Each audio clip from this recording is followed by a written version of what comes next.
শিরক কি? শিরকের পরিচয় ও ভয়াবহতা কিরূপ? শিরকের বিস্তারিত। আসসালামু আলাইকুম প্রিয় দর্শকবৃন্দ, আপনাদের সাথে আছি আমি মোহাম্মদ মহাসিন রুবেল।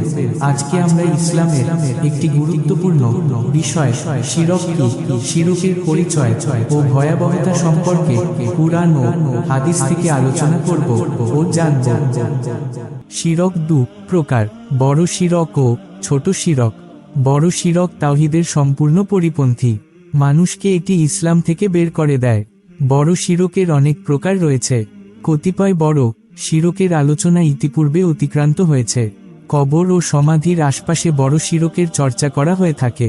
এখানে আমরা আরও কয়েক প্রকার বড় শিরকের আলোচনা করব। আলেমগণ যেভাবে ভয়ের সংজ্ঞা বর্ণনা করেছেন তা হল সম্ভাব্য কিংবা নিশ্চিত কোনো লক্ষণ থেকে অপ্রীতিকর কিছু হওয়ার আশঙ্কা করাকে ভয় বলা হয়। ভয় তিন প্রকার। প্রথম প্রকার ভয় গোপন ভয়। আল্লাহ ব্যতীত অন্যান্য জিনিস যেমন মূর্তি, তাগুত, মৃত ব্যক্তি, গায়েবী জগতের জিন কিংবা অনুপস্থিত মানুষের পক্ষ থেকে অপ্রিয় কিছু হওয়ার আশঙ্কা করার নাম ভয়। যেমন আল্লাহ তাআলা হুদ আলাইহিস সালামের সম্প্রদায় সম্পর্কে বলেন যে তারা হুদকে বলেছিল,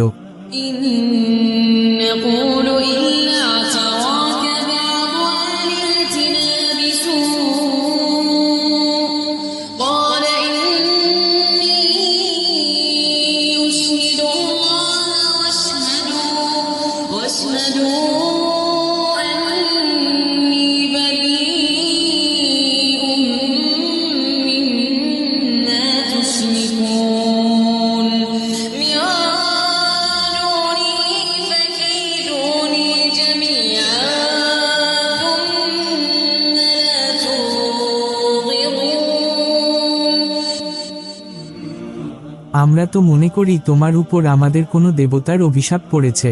হুদ বলল, আমি আল্লাহকে সাক্ষী করছি এবং তোমরা সাক্ষী থাকো। তোমরা যে শিরক করছো নিশ্চিতভাবে আমি তা থেকে মুক্ত। সুতরাং আল্লাহকে ছেড়ে তোমরা সবাই মিলে আমার বিরুদ্ধে ষড়যন্ত্র করো, অতঃপর আমাকে সামান্য অবকাশও দিও না। সূরা হুদ 54-55। মক্কার মুশরিকরা নবী করিম সাল্লাল্লাহু আলাইহি ওয়াসাল্লামকে তাদের মূর্তিদের ভয় দেখিয়েছিল।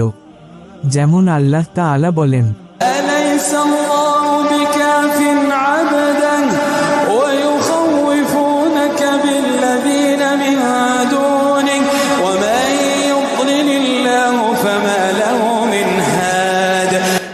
এসব লোক তোমাকে আল্লাহর পরিবর্তে অন্যদের ভয় দেখায়।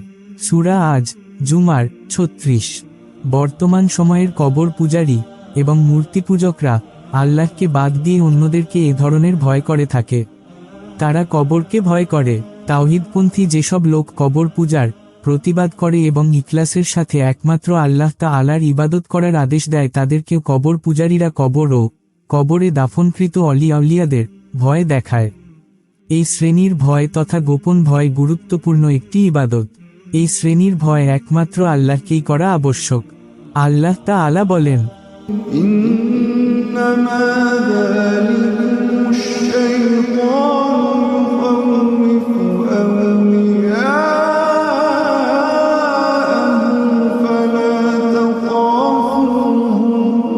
فلا تخافوهم وخافون إن كنتم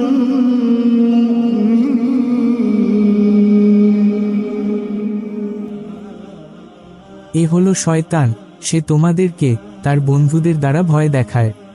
সুতরাং তোমরা যদি প্রকৃত মুমিন হয়ে থাকো তাহলে তাদেরকে ভয় করো না, বরং আমাকেই ভয় করো।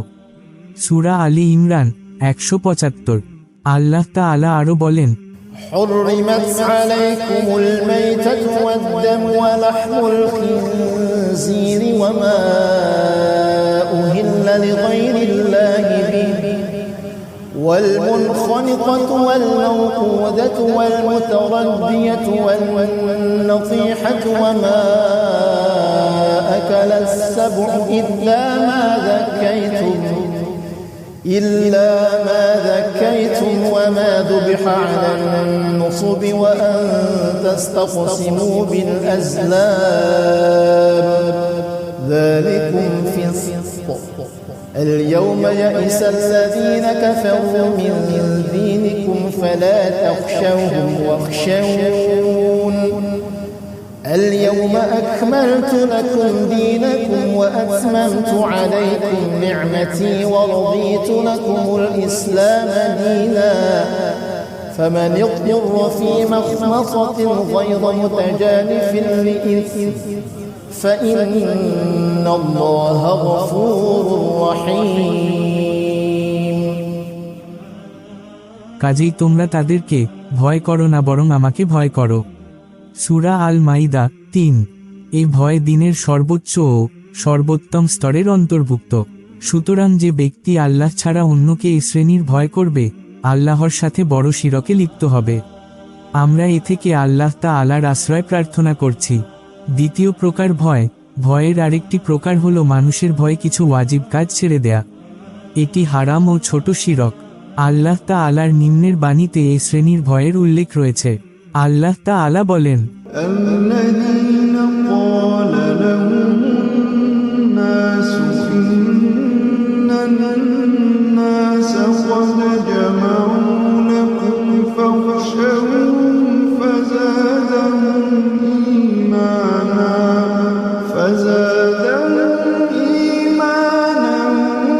وقالوا حسبنا الله ونعم الوكيل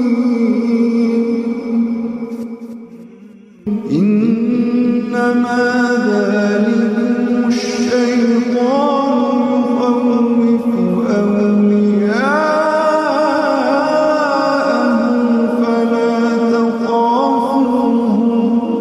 فلا تخافوهم وخافون إن كنتم مؤمنين।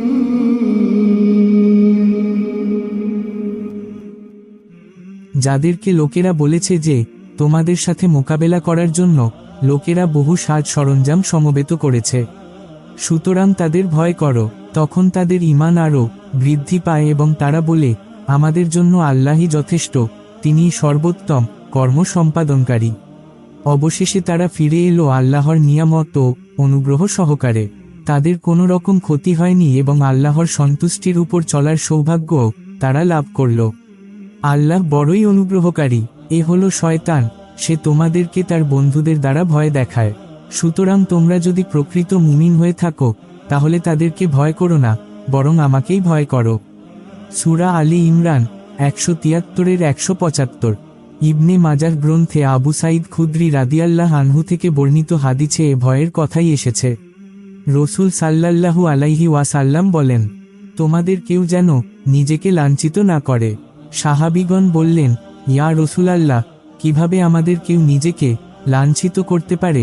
তিনি বললেন, বান্দা কখনো এমন অন্যায় কাজ দেখে যার প্রতিবাদ করা কেবল আল্লাহ তাআলার জন্যই তার উপর আবশ্যক, অথচ সে তার প্রতিবাদ করে না। আল্লাহ তাআলা তাকে কিয়ামতের দিন বলবেন, অমুক অমুক অন্যায়ের প্রতিবাদ করতে কি সে তোমাকে বারণ করল? বান্দা বলবে, মানুষের ভয়। আল্লাহ তাআলা বলবেন, কেবল আমাকেই ভয় করা তোমার উপর আবশ্যক ছিল।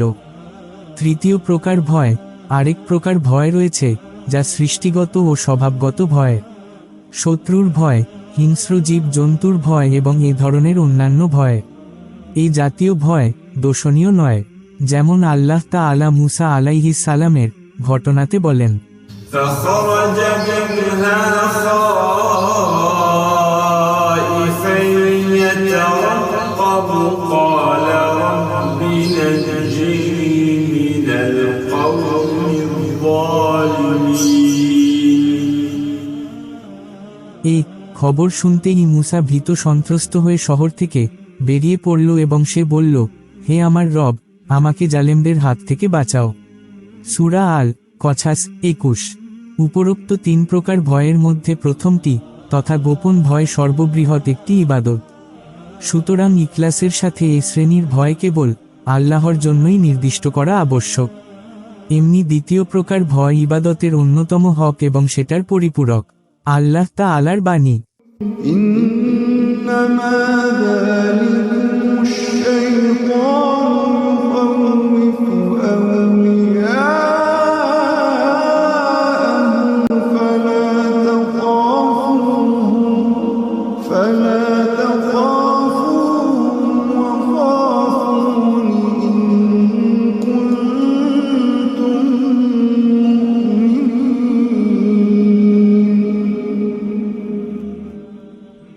এ হলো শয়তান, সে তোমাদেরকে তার বন্ধুদের ভয় দেখায়। সূরা আলী ইমরান 175 অর্থাৎ সে তার বন্ধুদের দ্বারা ভয় দেখায়। সুতরাং তাদেরকে ভয় করো না, বরং আমাকেই ভয় করো। সূরা আলী ইমরান 175। আল্লাহ তাআলা এখানে মুমিনদেরকে তাকে ছাড়া আর কাউকে ভয় করতে নিষেধ করেছেন এবং তাদের ভয়কে কেবল আল্লাহর সাথেই সীমিত রাখার আদেশ করেছেন।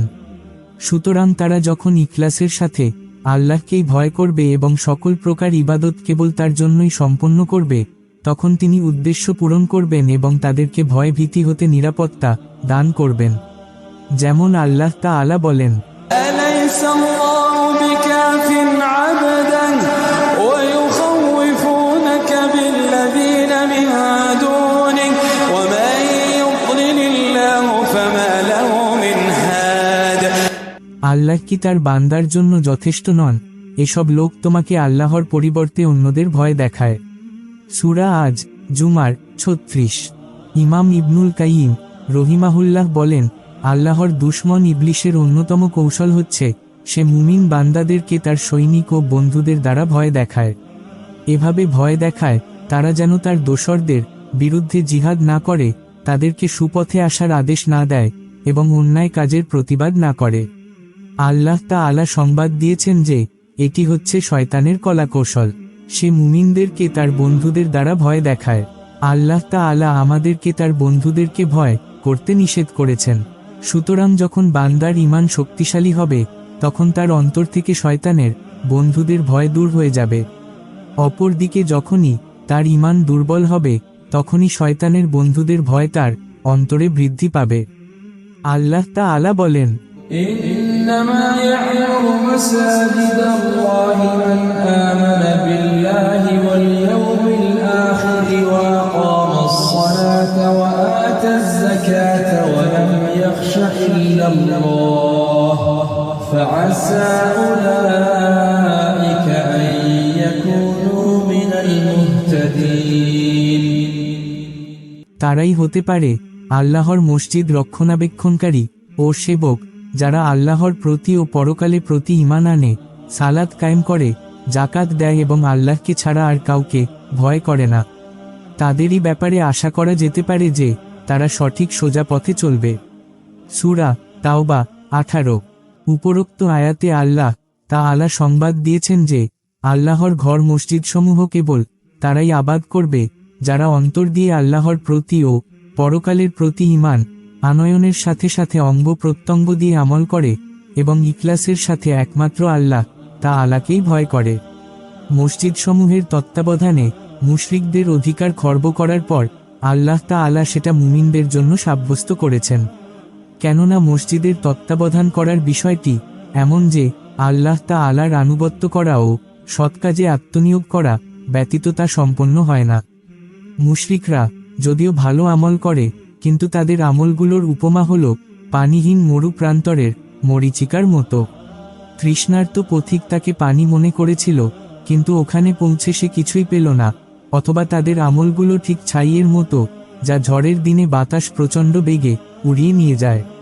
তারা নিজেদের কৃতকর্মের কোনোই ফল লাভ করতে পারবে না। সে আমলের অবস্থা ঠিক এরকমই, সেটা থাকার চেয়ে না থাকাই ভালো।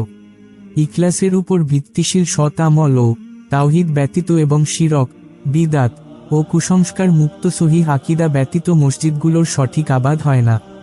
ঈদ, টালি ইত্যাদি দিয়ে জাঁকজমক ও সুসজ্জিত করে বড় আকারের মসজিদ বানালেই সেটা আবাদ হয়ে যায় না। যারা এই কাজ করে নবী সাল্লাল্লাহু আলাইহি ওয়াসাল্লাম তাদের উপর লানত করেছেন। আল্লাহ তাআলার বাণী, আল্লাহকে ছাড়া আর কাউকে ভয় করো না।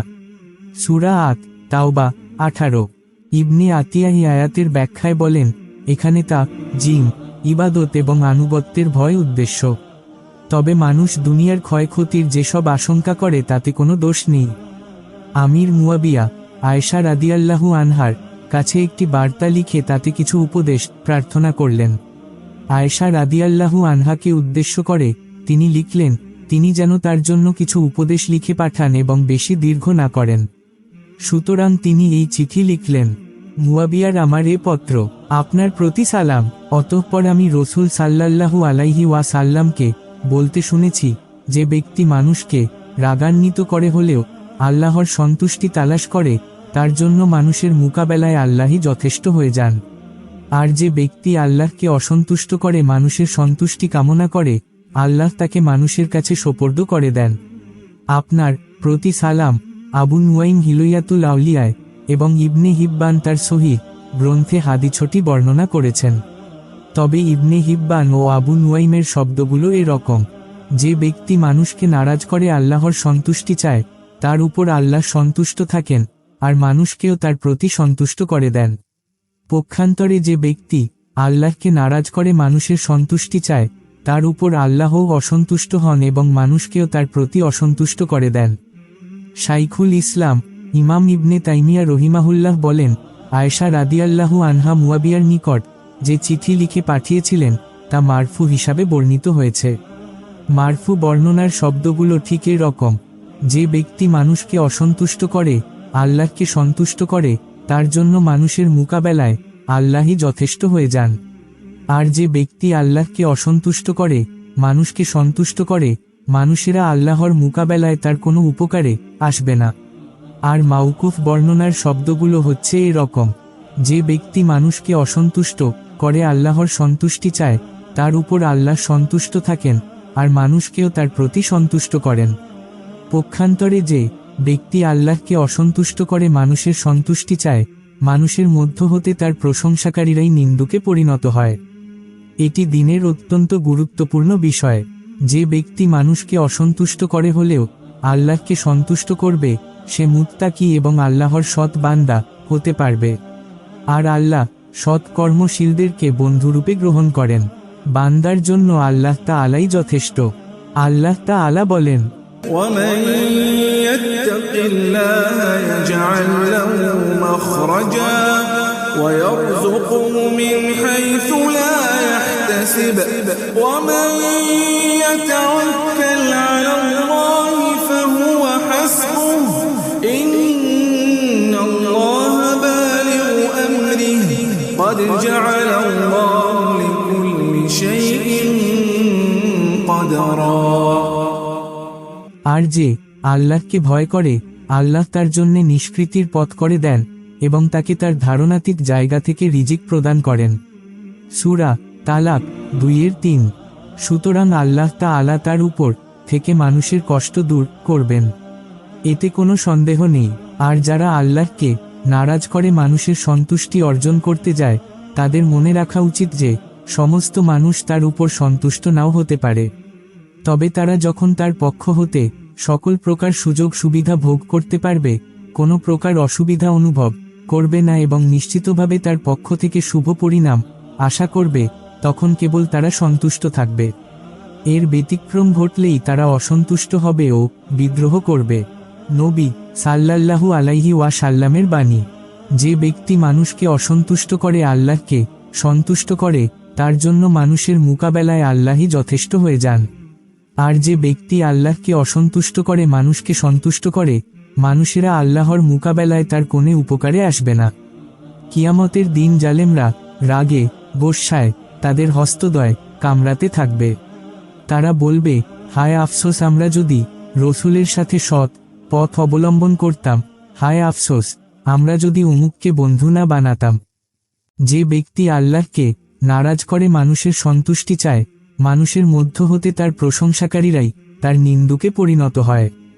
এই রকমই হয়ে থাকে, কেননা যা আল্লাহর জন্য করা হয় সেটা স্থায়ী হয়, আর যা আল্লাহ ছাড়া অন্যের জন্য করা হয় তা বিচ্ছিন্ন হয়ে যায়। আর শুভ পরিণাম মুত্তাকিদের জন্যই হয়ে থাকে, কিন্তু প্রথমেই সেটা তাদের মর্জি মোতাবেক অর্জিত হয় না। শাইখুল ইসলাম ইমাম ইবনে তাইমিয়ার কথা এখানেই শেষ। বিভিন্নভাবে বর্ণিত এ হাদিসে সুস্পষ্ট হয়ে গেল, যে ব্যক্তি তার কাজের মাধ্যমে মানুষকে অসন্তুষ্ট করে হলেও আল্লাহর সন্তুষ্টি তালাশ করবে, সে দুটি বড় ধরনের কল্যাণ অর্জন করবে। একটি হচ্ছে আল্লাহ তাআলার সন্তুষ্টি এবং অন্যটি মানুষের সন্তুষ্টি। বিপরীত পক্ষে যে ব্যক্তি তার কাজের মাধ্যমে আল্লাহ তাআলাকে নাখোশ করে মানুষের সন্তুষ্টি তালাশ করবে, সে দুটি ক্ষতির সম্মুখীন হবে: আল্লাহর অসন্তুষ্টি এবং মানুষের অসন্তুষ্টি। এতে বোঝা গেল যে আল্লাহ তাআলাকে সন্তুষ্টি করতে পারলেই সমস্ত কল্যাণ অর্জিত হয়। আল্লাহকে নাখোশ করে মানুষের সন্তুষ্টি অর্জন করতে গেলেই সব ধরনের অকল্যাণ হয়। আমরা আল্লাহ তাআলার দয়া ও শান্তি কামনা করছি। এখানে জেনে রাখা আবশ্যক যে আল্লাহ তাআলার ভয়ের সাথে আশা আকাঙ্ক্ষা ও ভালোবাসা মিশ্রিত হওয়া চাই। ভয় যেন এমন না হয় বান্দা আল্লাহর রহমত থেকে সম্পূর্ণরূপে নিরাশ হবে। মুমিন বান্দা ভয় ও আশা আকাঙ্ক্ষা নিয়ে আল্লাহর কাছে যাবে। সব সময় তার মনে আল্লাহর আযাবের ভয় এবং তার রহমতের আশা রাখবে। শুধু এমন ভয় নিয়ে আল্লাহর দিকে যাবে না যে নিজেকে আল্লাহর রহমত থেকে নিরাশ করবে। শুধু এমন আশা আকাঙ্ক্ষা নিয়েও যাবে না যে আল্লাহর পাকড়াও থেকে নিজেকে সম্পূর্ণ নিরাপদ মনে করবে। কেননা আল্লাহর রহমত থেকে নিরাশ হওয়া এবং তার পাকড়াও থেকে নিজেকে নিরাপদ মনে করা তাওহীদের পরিপন্থী। আল্লাহ তাআলা বলেন, أَوَأَمِنَ أَهْلُ الْقُرَىٰ أَن يَأْتِيَهُم بَأْسُنَا ضُحًى وَهُمْ يَلْعَبُونَ أَفَأَمِنُوا مَكْرَ اللَّهِ فَلَا يَأْمَنُ مَكْرَ اللَّهِ إِلَّا الْقَوْمُ الْخَاسِرُونَ। তারা কি আল্লাহর পাকড়াও থেকে নিরাপদ হয়ে গেছে? ক্ষতিগ্রস্ত সম্প্রদায় ছাড়া আল্লাহর পাকড়াও থেকে কেউ নিজেদেরকে নিরাপদ ভাবতে পারে না। সূরা আল আরাফ ৯৯। আল্লাহ তাআলা আরো বলেন, يا بني اذهبوا فتحسسوا من يوسف وأخيه ولا تيأسوا من روح الله ولا تيأسوا من روح الله إنه لا ييأس من روح الله إلا القوم الكافرون। আল্লাহর রহমত থেকে তোমরা নিরাশ হয় না, তার রহমত থেকে তো একমাত্র কাফেররাই নিরাশ হয়। সূরা ইউসুফ ৮৭। আল্লাহ তাআলা আরো বলেন, قال ومن يقنط من رحمة ربه إلا الضالون। একমাত্র পথভ্রষ্ট লোকেরা ব্যতীত স্বীয় রবের রহমত থেকে আর কে নিরাশ হতে পারে? সূরা হিজর ৫৬। ইসমাইল ইবনে রাফে রাহিমাহুল্লাহ বলেন, বান্দা পাপ কাজের উপর প্রতিষ্ঠিত থেকেও আল্লাহর ক্ষমার আশা করা তার পাকড়াও থেকে নিজেকে নিরাপদ মনে করার আলামত। আলেমগণ বলেন, অর্থ হল দুঃখ কষ্ট ও বিপদাপদ দূর হওয়া অসম্ভব মনে করা। এটি আল্লাহর পাকড়াও থেকে নিজেকে নিরাপদ মনে করার বিপরীত। এই উভয় অবস্থাতেই বিরাট গুনাহ রয়েছে। মুমিনদের জন্য শুধু ভয়ের উপর বিদ্যমান থাকা জায়েজ নয়, এতে করে আল্লাহর রহমত থেকে নিরাশ হওয়ার আশঙ্কা রয়েছে। এমনি শুধু আশা আকাঙ্ক্ষার উপরও বিদ্যমান থাকা জায়েজ নয়, এতে আল্লাহর আযাব হতে নিজেকে নিরাপদ মনে করতে পারে। সুতরাং বান্দা একই সঙ্গে ভীত সন্ত্রস্ত ও আশাবাদী থাকবে। আল্লাহর আযাবের ভয় করবে, তার আনুগত্য করবে এবং আল্লাহর রহমতের আশা করবে। আল্লাহ তাআলা সূরা আম্বিয়ার ৯০ নং আয়াতে বলেন, فاستجبنا له ووهبنا له يحيى وأصلحنا له زوجه إنهم كانوا يسارعون في الخيرات ويدعوننا رغبا ورهبا وكانوا لنا خاشعين। তারা সৎকর্মে ঝাঁপিয়ে পড়ত, তারা আশা আকাঙ্ক্ষা ও ভয় ভীতি সহকারে আমাকে ডাকত এবং তারা ছিল আমার কাছে বিনীত। আল্লাহ তাআলা বলেছেন, أولئك الذين يدعون يبتغون إلى ربهم الوسيلة أيهم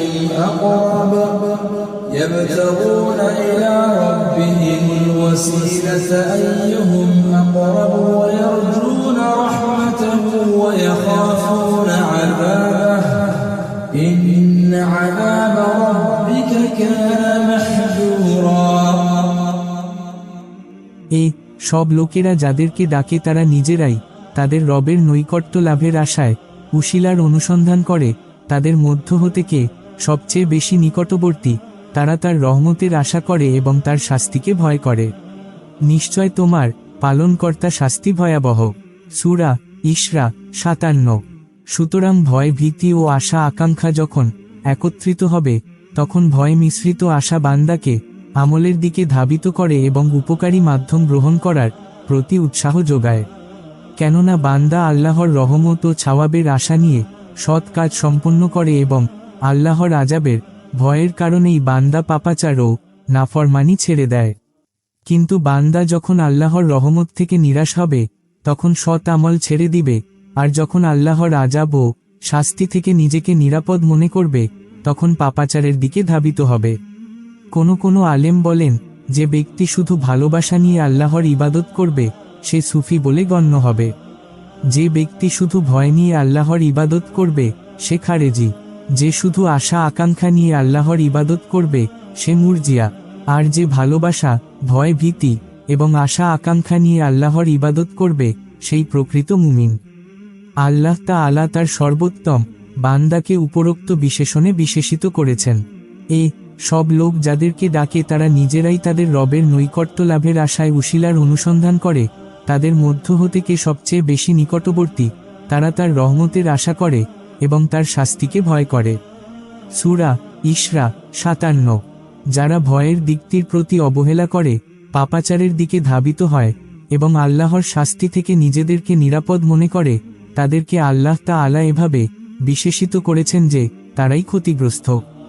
আল্লাহ তাআলা বলেন, أفأمن أهل القرى أن يأتيهم بأسنا بياتا وهم نائمون أفأمن أهل القرى أن يأتيهم بأسنا ضحى وهم يلعبون أفأمنوا مكر الله فلا يأمن مكر الله إلا القوم الخاسرون জনপদের লোকেরা কি ভয় করে না যে আমার শাস্তি তাদের উপর আসবে রাত্রিকালে যখন তারা থাকবে নিদ্রামগ্ন? অথবা জনপদবাসী কি নির্ভয় হয়ে গেছে যে আমার শাস্তি তাদের উপর এসে পড়বে দিনের প্রথম ভাগে যখন তারা খেলাধুলায় মেতে থাকবে? তারা কি আল্লাহর পাকড়াও থেকে নিরাপদ হয়ে গেছে? ক্ষতিগ্রস্ত সম্প্রদায় ছাড়া আল্লাহর পাকড়াও থেকে কেউ নিজেদেরকে নিরাপদ ভাবতে পারে না। সূরা আরাফ 97-99 আয়াতগুলোর ব্যাখ্যা হল, আল্লাহ তাআলা রসুলদের প্রতি অবিশ্বাসী, কুফরি ও পাপাচারে সীমালঙ্ঘনকারী জনপদবাসীদের অবস্থা বর্ণনা করার পর বলেছেন যে আল্লাহর ধরপাকড় থেকে নিজেদেরকে নিরাপদ মনে করা এবং তার শাস্তির ভয় না করাই তাদেরকে উপরোক্ত পাপাচারের দিকে ধাবিত করেছে। আল্লাহ তাআলার কৌশল হল, বান্দা যখন তার অবাধ্য হয় ও তাকে ক্রোধান্বিত করে তিনি তখন বান্দাকে অনেক নিয়ামত দান করেন। বান্দা এতে মনে করে আল্লাহ তার উপর সন্তুষ্ট হয়ে গেছেন, অথচ এটি ছিল আল্লাহর পক্ষ হতে তাকে অবকাশ দেয়া মাত্র। কাফেররা যখন আল্লাহর নিয়ামত ও সুখ শান্তি পেয়ে নিজেদেরকে আল্লাহর পাকড়াও থেকে নিরাপদ মনে করেছে এবং তাদের কাছে প্রেরিত রসুলদের অবাধ্য হয়েছে ও পাপাচারে সীমালঙ্ঘন করেছে, তখন তিনি তাদেরকে ধ্বংস করেছেন। তাদের পরে আগমনকারীদেরকে আল্লাহ তাআলা সতর্ক করেছেন, তারা যেন পূর্বেকার সীমালঙ্ঘনকারী জাতির মতো অপরাধ করে তাদের মতো আযাবের কবলে না পড়ে। আল্লাহ তাআলা বলেন, أولم يهد للذين يرثون الأرض من بعد أهلها أن لو نشاء أصبناهم بذنوبهم ونطبع على قلوبهم فهم لا يسمعون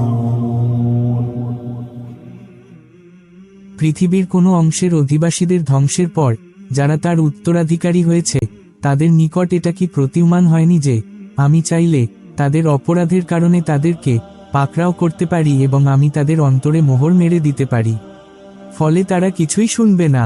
সূরা আরাফ 100 কতিপয় আলেম বলেন, নিম্নের বিষয়গুলো বান্দার অন্তরে আল্লাহর ভয় জাগ্রত করে।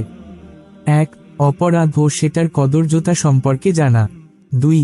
পাপাচারীদের ব্যাপারে কুরআন ও হাদিসে বর্ণিত শাস্তির প্রতি বিশ্বাস রাখা এবং এটি অবগত হওয়া যে আল্লাহ তাআলা প্রত্যেক পাপাচারের শাস্তি নির্ধারণ করেছেন। 3. বান্দার অন্তরে অনুভূতি জাগ্রত হওয়া যে পাপাচারে লিপ্ত ব্যক্তির তাওবা করার সুযোগ নাও হতে পারে এবং পাপাচারে লিপ্ত হলে তার মাঝে ও তাওবার মাঝে আবরণ পড়ে যেতে পারে।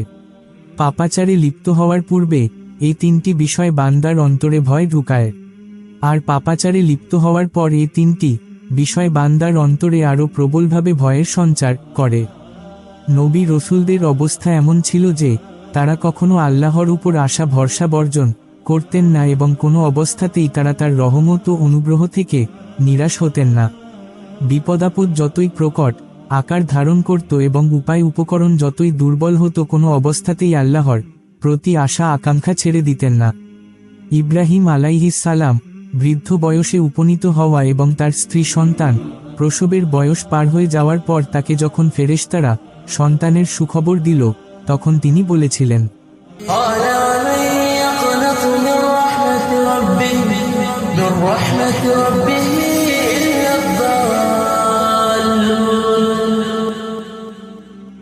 একমাত্র পথভ্রষ্ট লোকেরা ব্যতীত স্বীয় রবের রহমত থেকে আর কে নিরাশ হতে পারে।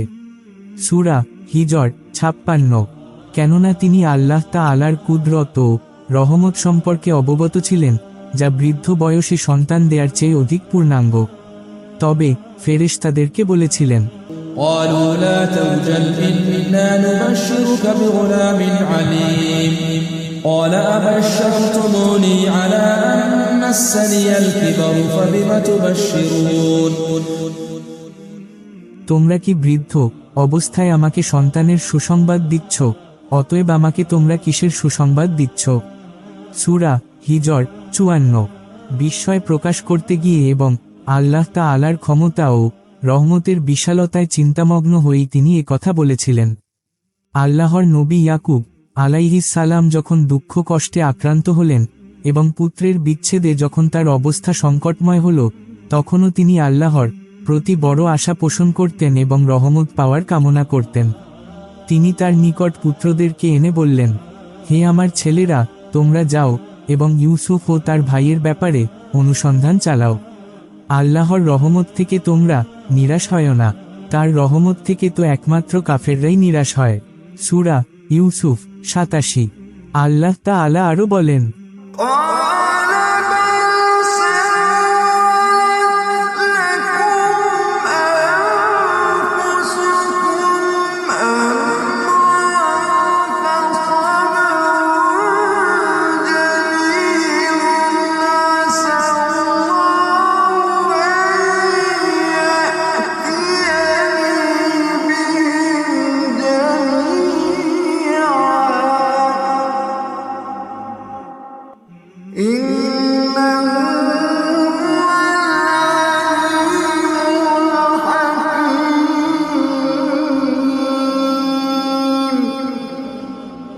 পূর্ণ সবরই শ্রেয়, হয়তো আল্লাহ ওদের সবাইকে আমার কাছে এনে দিবেন। সূরা ইউসুফ 83। আমাদের নবী মুহাম্মদ সাল্লাল্লাহু আলাইহি ওয়াসাল্লামের ব্যাপারে আল্লাহ তাআলা আরো বলেন,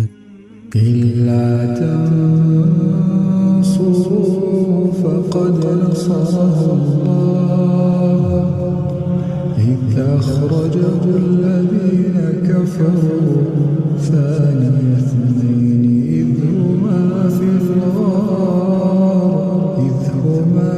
الغار إذ يقول لصاحبه لا تحزن إن الله معنا لا تحزن إن الله معنا لا تحزن إن الله معنا فأنزل الله سكينته عليه وأيده بجنود فأنزل الله سكينته عليه وأيده بجنود لم تروها وجعل كلمة الذين كفروا السفلى وكلمة الله هي العليا والله عزيز حكيم যদি তোমরা তাকে সাহায্য না করো তাহলে মনে রেখো আল্লাহ তাকে সাহায্য করেছেন যখন তাকে কাফেররা বহিষ্কার করেছিল।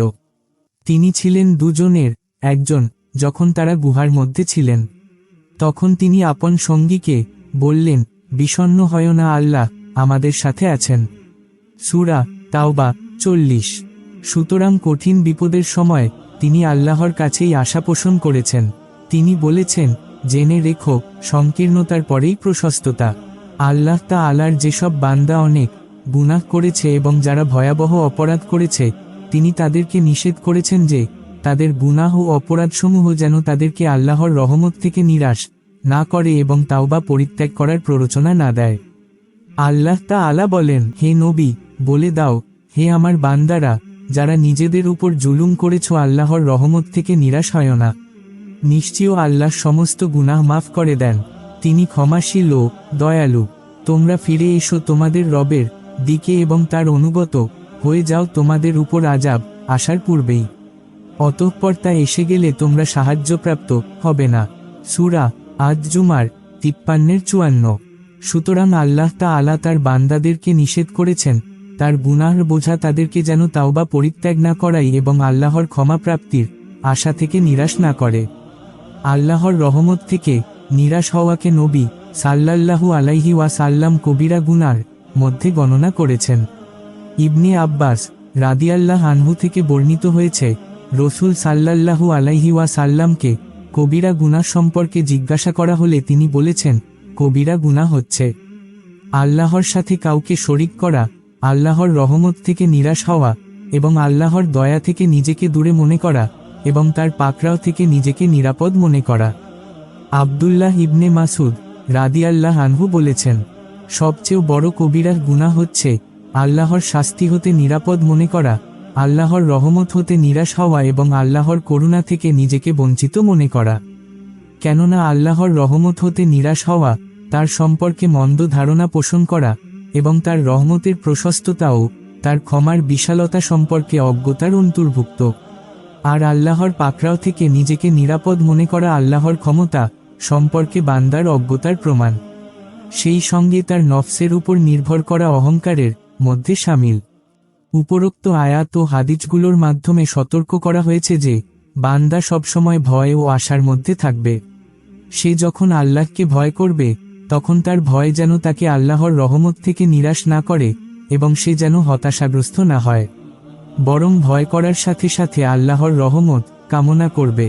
আর যখন সে আল্লাহর রহমতের আশা করবে তখন সে যেন তাতে এভাবে সীমা লঙ্ঘন না করে যে সে আল্লাহর শাস্তি থেকে নিজেকে সম্পূর্ণ নিরাপদ মনে করে।